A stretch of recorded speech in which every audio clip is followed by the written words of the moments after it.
नागपुर के लकड़गंज थाना क्षेत्र में पुलिस ने देर रात बड़ी कार्रवाई करते हुए एक युवक को खतरनाक लोहे का चाकू लेकर घूमते हुए पकड़ा। गुप्त सूचना पर पुलिस टीम ने गंगा जमुना बस्ती इलाके में दबिश दी, जहां आरोपी विक्की भारती निवासी रायपुर को गिरफ्तार किया गया। पुलिस ने आरोपी के पास से लोहे का चाकू बरामद किया, जिसकी कीमत लगभग 500 रुपए बताई गई है। आरोपी को गिरफ्तार कर आगे की जांच जारी है। संबंधित पोलीस ठाणे लकडगंज हद्दी अंतर्गत गंगा जमुना परिसरात एक अज्ञात इसम हा चाकू घेऊन फिरत आहे अशी माहिती मिळाल्याने युनिट क्रमांक 3 गुन्हे शाखा नागपूर शहर यामधील सहाय्यक फौजदार ईश्वर विठ्ठलराव खोरडे 3955 यांना अशी माहिती मिळालेली होती।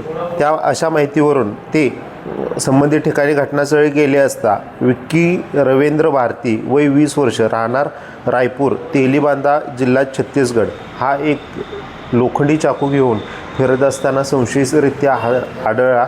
त्या ठिकाणी त्याला तात्काळ ताब्यात घेऊन त्याची अंगजडती घेतली असता त्याकडे लोखंडी हत्यार मिळून आली। त्याच्यावर पोलीस ठाणे लकडगंज या ठिकाणी अपराध क्रमांक 994/25 कलम 425 भारतीय हत्यार कायदा सह कलम 125 महाराष्ट्र पोलीस कायद्यानुसार कारवाई करण्यात आलेली आहे।